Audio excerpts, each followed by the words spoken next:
Hello everyone. Today I thought I would show you how to use Polaris Office in detail, since many of you asked about it. So here's Polaris Office. The home screen here, you can go into the folders to search for the files that you want to open, or you can do recent files to open up files that's saved recently. And new file here, you can create a new file based on 3 types. The first one is document file. It's just like the Word files in Microsoft Office. And the spreadsheet file is the Excel files. And the presentation here is your PowerPoint. So let's try the Word file first. So as you've seen in the last video here, you can input whatever you want to type here.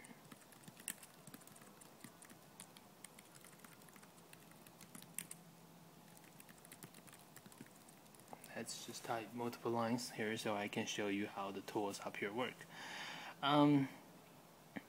Unfortunately though, there's one thing that even with the trackpad it still can't do, and that is selecting the text by just dragging over it.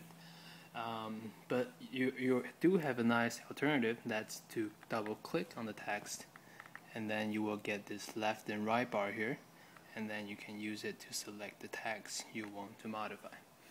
It's actually not bad to use. Okay, and let's see the first tool here. You can use it to change the font size. And the second one here lets you add bold, italic, or underline to your text here. And this one here obviously changes the font color. And then you can even do this to center line, right align, or even justify. Okay, and then you can do the bulletin effect just like you did in Microsoft Office, and then you can even try to align to put them in orders like that.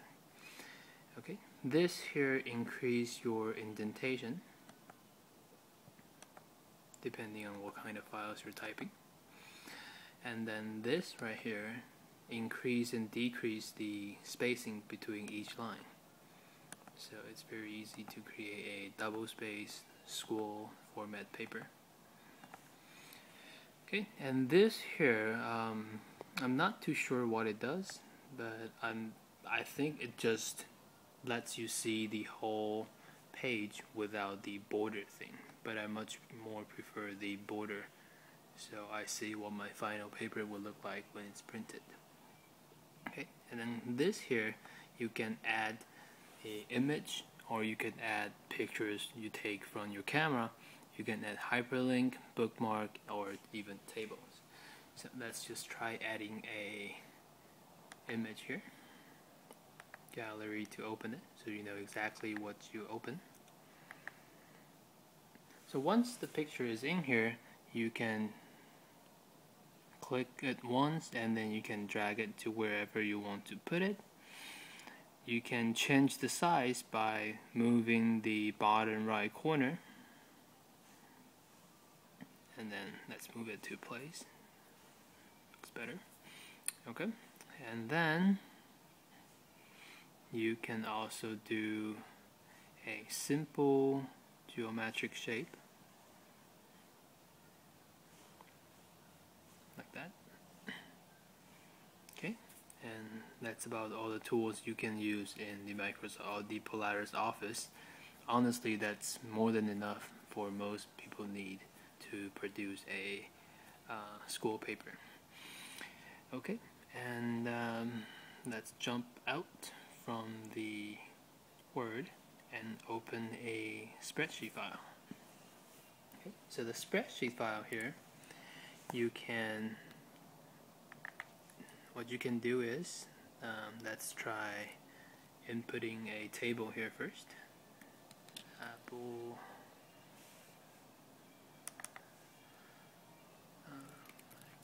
Microsoft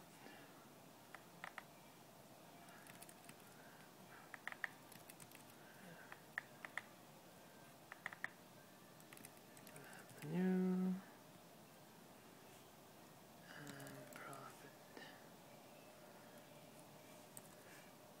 I'm just putting random numbers in here, so I don't even know what values they are, so please don't use them as a reference to anything.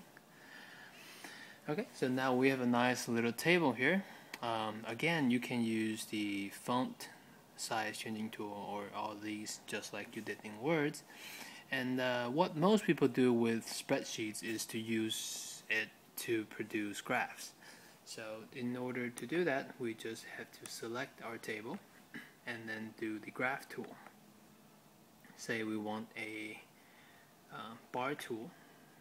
You get a nice bar tool right here. Let's make it smaller. Change the size. Okay. And you get a nice comparison graph right here along with your table. Okay. And then what most people do with Excel for another reason is to do simple calculations and stuff. So what you can do is here do the function and say we want to get the average. Do this, select what you want to average. Okay, so you get the average number right here. And an alternative to that is to do the function key.